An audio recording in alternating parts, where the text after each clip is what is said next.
Hello नमस्कार दोस्तों, स्वागत है डीएल क्लासेस में। दोस्तों आज बिहार दरोगा एसआई का प्रश्न पत्र 7 होगा, जो कि 6 पहले ही डाल चुके हैं। दोस्तों ये बहुत ही इंपॉर्टेंट सेशन है। देखिए हर क्वेश्चन का एक्सप्लेनेशन के साथ हम लोग चलते हैं। दोस्तों चैनल को सब्सक्राइब करना नहीं भूलिएगा। आज आइए देखते हैं हम पहला क्वेश्चन क्या कह रहा है।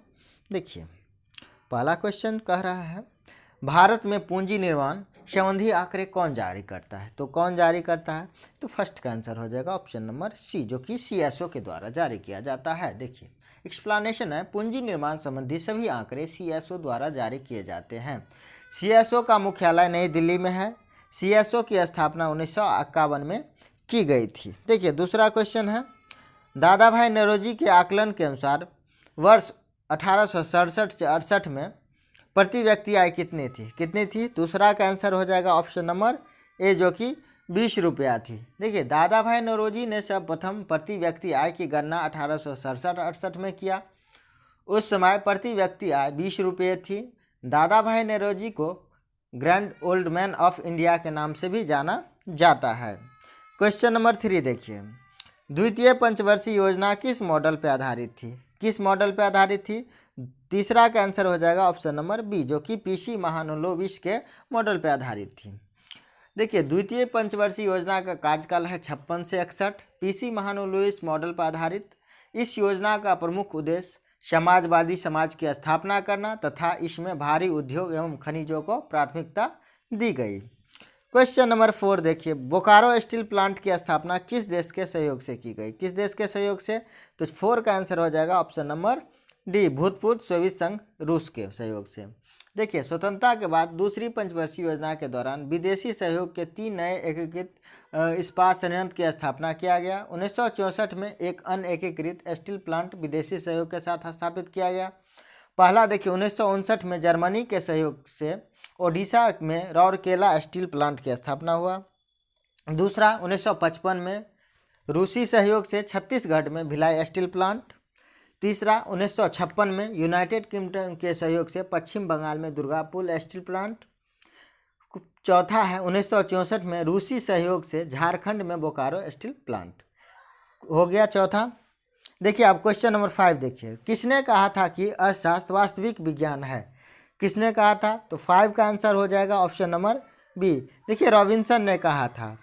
प्रसिद्ध अर्थशास्त्री रॉबिन्सन के अनुसार अर्थशास्त्री वास्तविक विज्ञान है। अर्थशास्त्र के पिता के रूप में एडम स्मिथ को जाना जाता है। अब क्वेश्चन नंबर 6 देखते हैं, भारत में निम्नलिखित में से कौन सा क्षेत्र तप्त जैव विविधता स्थल है। कौन सा क्षेत्र, छठा का आंसर हो जाएगा ऑप्शन नंबर सी, जो कि पश्चिम घाट। भारत में पश्चिमी घाट, पूर्वी हिमालय तथा नीलगिरी क्षेत्र सर्वाधिक जैव विविधता वाला क्षेत्र है। वर्ष 2020 में इसका थीम था our solution are in nature था। देखिए अब क्वेश्चन नंबर 7 देखते हैं। देखिए दोस्तों, जैव विविधता या विश्व जैव विविधता दिवस कब मनाया जाता है, तो 7 का आंसर हो जाएगा ऑप्शन नंबर सी, जो कि 22 मई को मनाया जाता है। दोस्तों 22 मई को प्रत्येक वर्ष जैव विविधता दिवस के रूप में मनाया जाता है।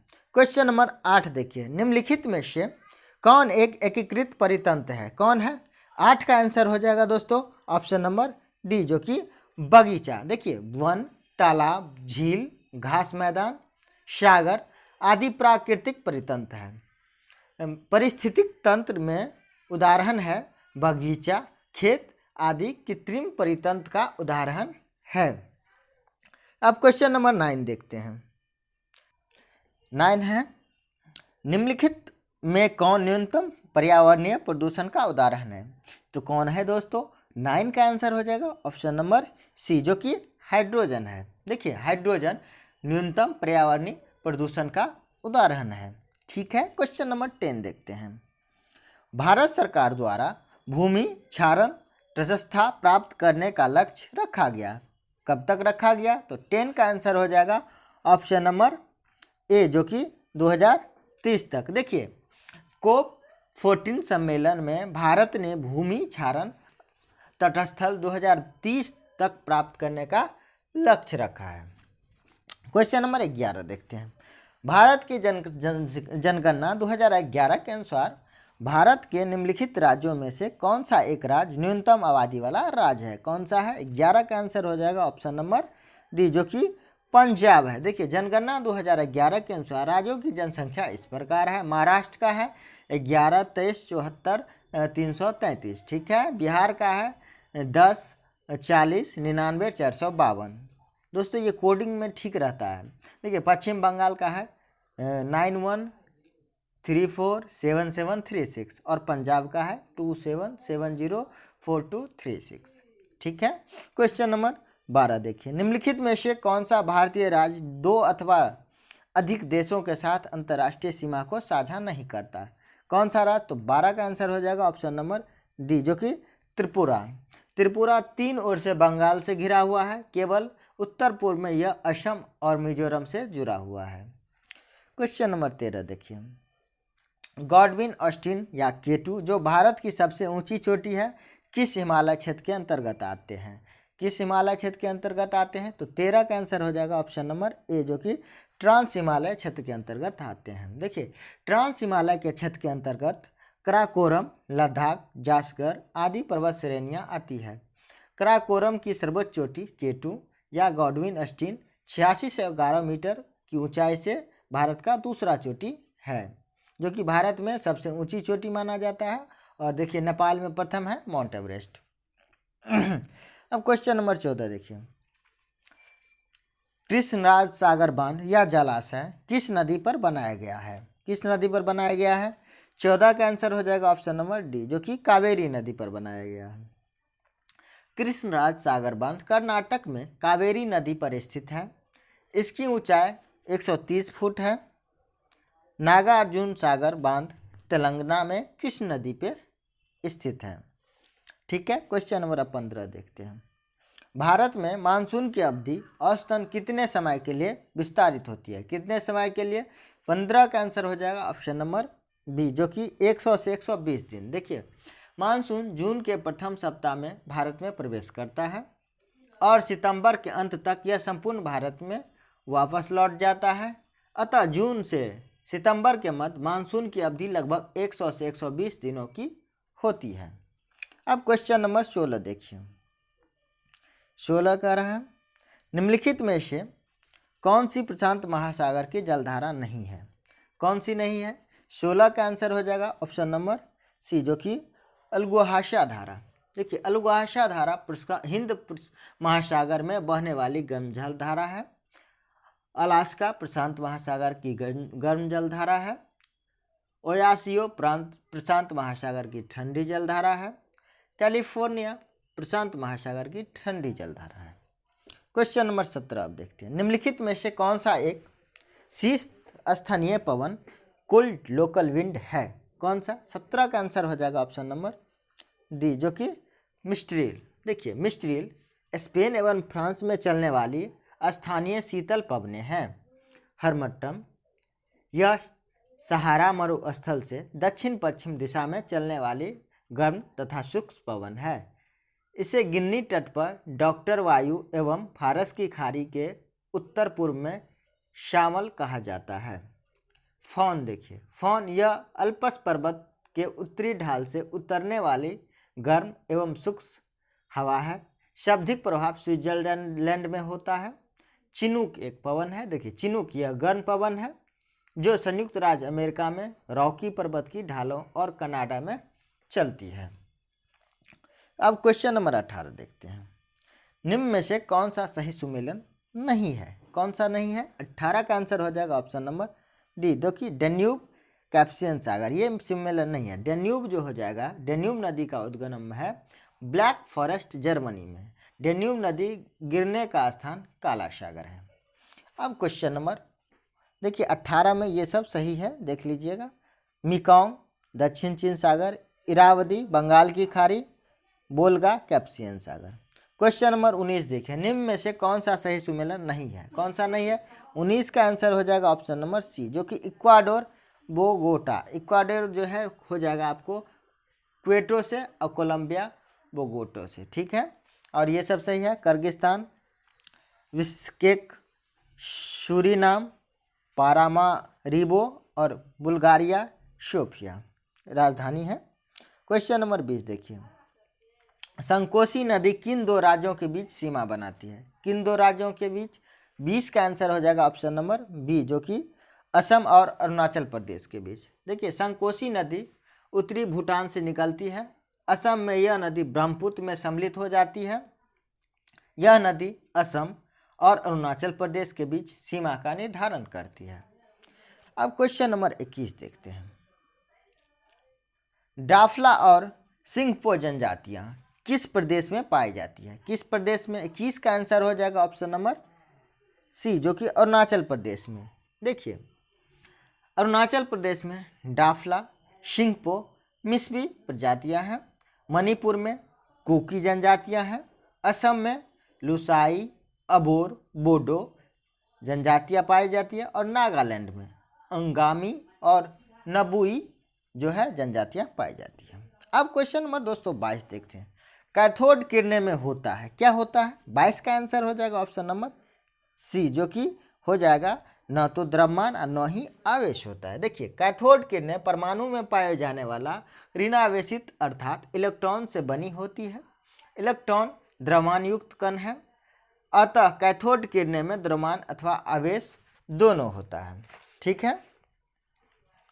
अब क्वेश्चन नंबर 22 का जो है आंसर देखिए दोस्तों, यहाँ गलत दिया था सी, लेकिन आपको आंसर इसका राइट हो जाएगा दोस्तों। सॉरी, उसके लिए ऑप्शन नंबर डी हो जाएगा, क्योंकि द्रव्यमान और आवेश दोनों होता है, तो कैथोड किरणें का आंसर राइट हो जाएगा ऑप्शन नंबर डी। ठीक है। अब क्वेश्चन नंबर 23 देखिए, कार्बन के 6.023 गुने 10 के पावर 22 परमाणुओं का भार कितना होता है? कितना होता है? 23 का आंसर हो जाएगा ऑप्शन नंबर बी, 1.2 ग्राम। देखिए, कार्बन के 6.023 गुने 10 के पावर 23 परमाणुओं का भार 12 ग्राम होता है, इसलिए 6.23 गुने 10 के पावर 22 परमाणुओं का भार 1.2 ग्राम होगा। अब क्वेश्चन नंबर 24 देखते हैं। 24 है, तीव्र शीशा विषाक्तन से होने वाली बीमारी को क्या कहा जाता है?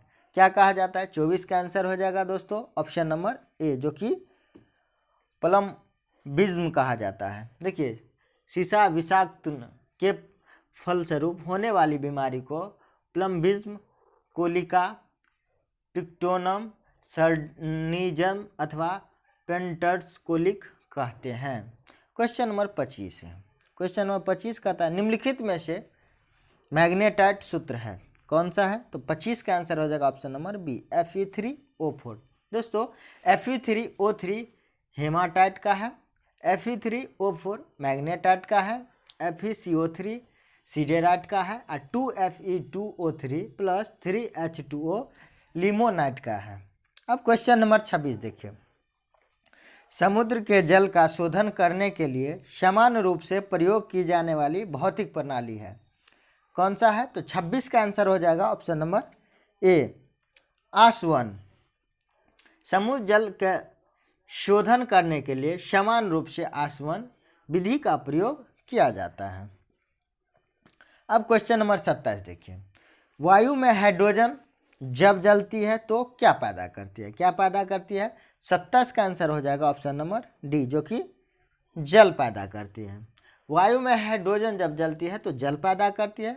देखिए, इसका समीकरण है 2H2 plus O2 is equal to हो जाएगा 2H2O। अब क्वेश्चन नंबर 28 देखते हैं, परमाणु ऊर्जा के उत्पादन में प्रयोग किया जाने वाला आइसोटोप निम्न में से कौन सा है? कौन सा है? 28 का आंसर हो जाएगा option number B, U235। U235 का परमाणु ऊर्जा के उत्पादन में प्रयोग किया जाता है। नाभिकीय रिएक्टर में नियंत्रित श्रृंखला के द्वारा इसमें ऊर्जा उत्पन्न की जाती है।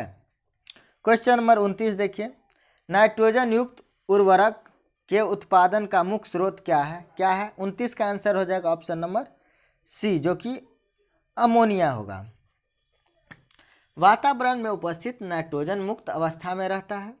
हैम्बर विधि द्वारा नाइट्रोजन से अमोनिया बनाया जाता है, जिसके ऑक्सीकरण के उपरांत नाइट्रेट अथवा नाइट्राइट बनता है, जो नाइट्रोजन युक्त उर्वरक में उत्पादन में आवश्यक है।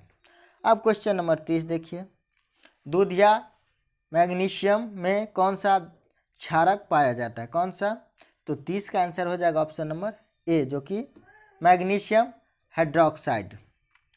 देखिए, दूध या magnesium, milk of magnesia, magnesium hydroxide का ही दूसरा नाम है, जो पेट की अम्लता एवं कब्ज की शिकायत आदि दूर करने हेतु दवाई के रूप में प्रयोग किया जाता है। इसका रासायनिक सूत्र है MgOH2 होता है। क्वेश्चन नंबर 31 देखते हैं। किस एंजाइम की उपस्थिति के कारण HIV अपना आकार अक्सर बदल लेता है? तो किसके एंजाइम के उपस्थिति के कारण? 31 का आंसर हो जाएगा ऑप्शन नंबर बी, रिजर्व ट्रांसक्रिप्टेशस से वो अपना आकार हमेशा बदलता रहता है। कौन आकार बदलता है? तो HIV। क्वेश्चन नंबर 32 देखते हैं। टेबल शर्करा किस प्रकार की शर्करा है? किस प्रकार की शर्करा है? 32 का आंसर हो जाएगा ऑप्शन नंबर डी, जो कि सुक्रोज। देखिए दोस्तों, सुक्रोज एक कार्बनिक यौगिक है जिसे सामान्यतः टेबल शर्करा के नाम से जाना जाता है। अब क्वेश्चन नंबर 32 देखते हैं, हो गया। अब देखिए 33 है। 33 में कह रहा है कि सूची को सम्मेलन करिए। देखिए, एक तो इधर विटामिन दिया हुआ, एक उसका नाम दिया। देखिए, सूची को सम्मेलन करते हैं। विटामिन ए, विटामिन ए हो जाएगा रेटिनॉल से। देखिए, ए का एक हो जाएगा। विटामिन डी, विटामिन डी हो जाएगा कैल्सीफेरॉल से, तो इसका भी 2 ही होगा। विटामिन ई हो जाएगा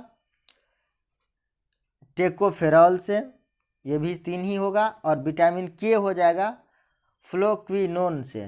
तो 1 2 3 4 इसका सही सुमेलन है, जो कि ऑप्शन नंबर सी राइट है, जो कि ये है 1 2 3 4। अब क्वेश्चन नंबर 34 देखते हैं।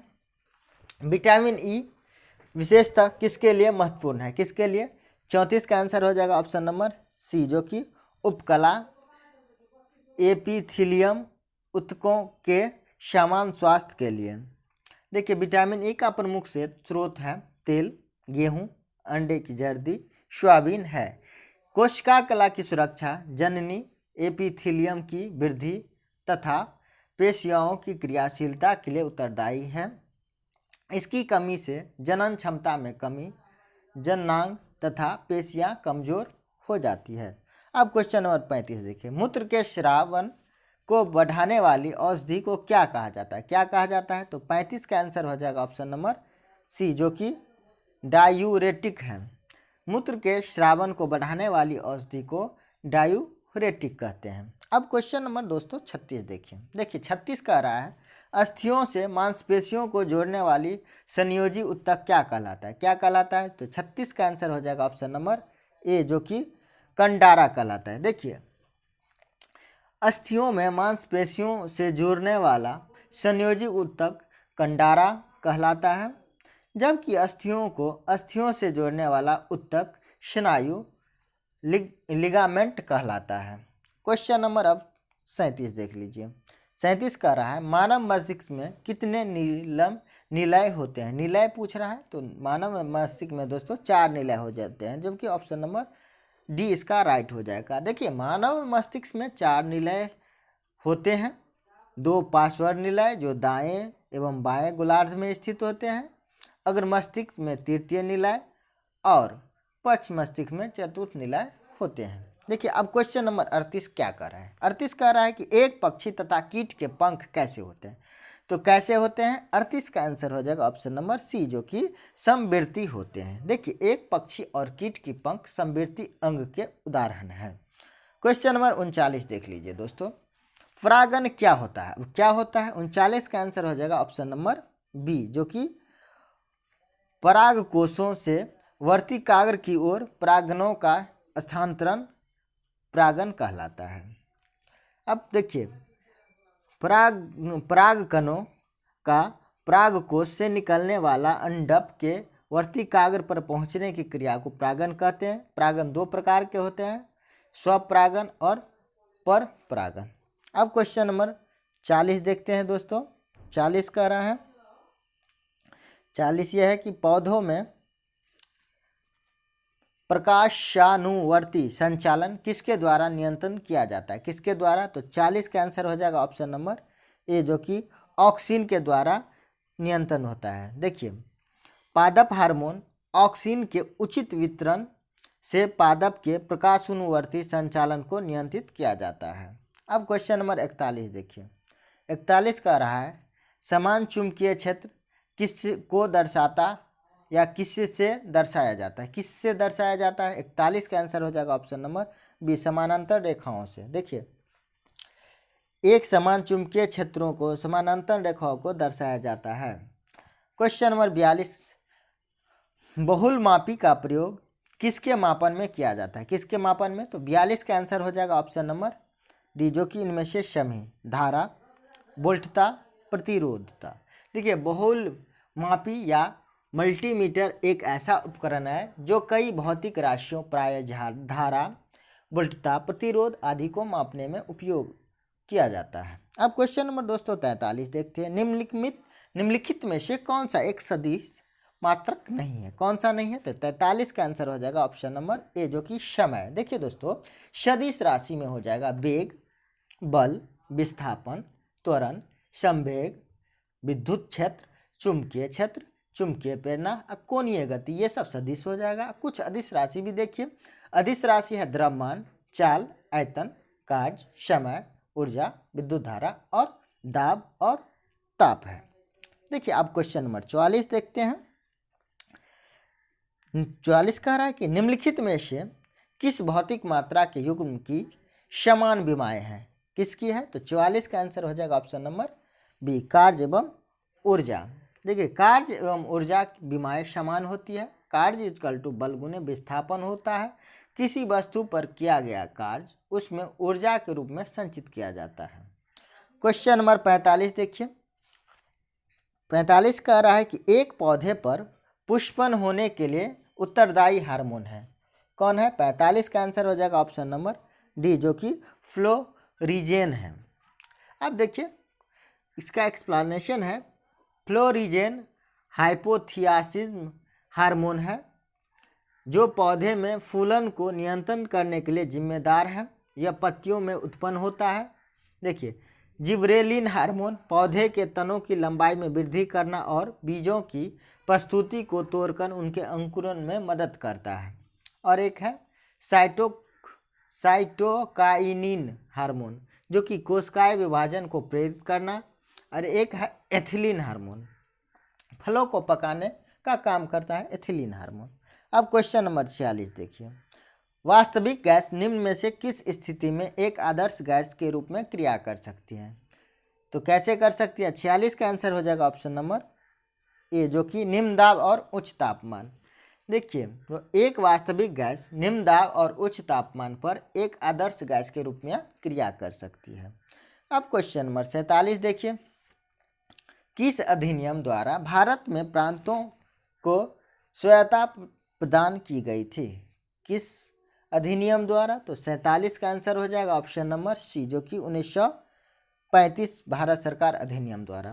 देखिए भारत सरकार अधिनियम 1935 का मुख्य उपबंध निम्न है। पहला प्रांतीय स्वायत्तता, दूसरा केंद्र में द्वैध शासन की स्थापना, तीसरा संघीय न्यायालय की व्यवस्था, चौथा भारत परिषद का अंत। अब क्वेश्चन नंबर 48 है। किसी धर्म विशेष के संवर्धन के लिए करों के भुगतान की अनिवार्यता से मुक्ति से गारंटी दी गई किस अनुच्छेद में? 48 का आंसर हो जाएगा ऑप्शन नंबर सी, जो कि अनुच्छेद 27 में। देखिए संविधान के अनुच्छेद 27 के अंतर्गत किसी भी व्यक्ति को किसी विशेष धर्म की वृद्धि के लिए तथा संवर्धन के लिए करों की अनिवार्यता से मुक्त दी गई, अर्थात उसे इस उद्देश्य के लिए कर देने के लिए बाध्य नहीं किया जाएगा। अब क्वेश्चन नंबर 49 है। अब क्वेश्चन नंबर 49 क्या कर रहा है? देखिए निम्न में से कौन सा भारत के राष्ट्रपति के विवेकाधिकार के अंतर्गत आता है? विवेकाधिकार के अंतर्गत तो 49 का आंसर हो जाएगा ऑप्शन नंबर सी, जो कि प्रधानमंत्री की नियुक्ति। देखिए औपचारिक रूप से राष्ट्रपति प्रधानमंत्री की नियुक्ति करता है। सामान्यतः अपनी संसदीय व्यवस्था में लोकसभा के बहुमत दल के नेता को प्रधानमंत्री के रूप में नियुक्त किया जाता है, इसलिए उन्हें नियुक्ति की राष्ट्रपति के विवेकाधिकार में कोई प्रश्न नहीं। लेकिन वैसी परिस्थिति में जिसे चुनाव के बाद किसी भी नेता का बहुमत प्राप्त नहीं होता, तब यह राष्ट्रपति निर्णय करता है कि प्रधानमंत्री नियुक्ति करें। देखिए किसे करें। अब क्वेश्चन नंबर 50 है। क्वेश्चन नंबर 50 कह रहा है निम्नलिखित में से कौन से भारतीय संसद के संघटक है। कौन सा है, तो 50 का आंसर हो जाएगा ऑप्शन नंबर सी। देखिए 1 2 3 राष्ट्रपति, लोकसभा, राज्यसभा। देखिए 50 है संविधान के अनुच्छेद 79 के अनुसार राष्ट्रपति, राज्यसभा एवं लोकसभा भारतीय संसद के अंग है। राज्यसभा को उच्च सदन तथा लोकसभा को निम्न सदन कहता है। दोस्तों ये 50 क्वेश्चन हुआ। अब देखिए वॉल्यूम 1 माना जाएगा इसे, और वॉल्यूम 2 हम इसके बाद जस्ट ही दे देंगे। देखिए वॉल्यूम 2 देखने के लिए इसका डिस्क्रिप्शन में लिंक दे दिया जाएगा, जो कि उसके बाद 51 से क्वेश्चन शुरू होगा। तो दोस्तों चैनल सब्सक्राइब करना नहीं भूलिएगा। Thank you for watching. जय हिंद, जय भारत।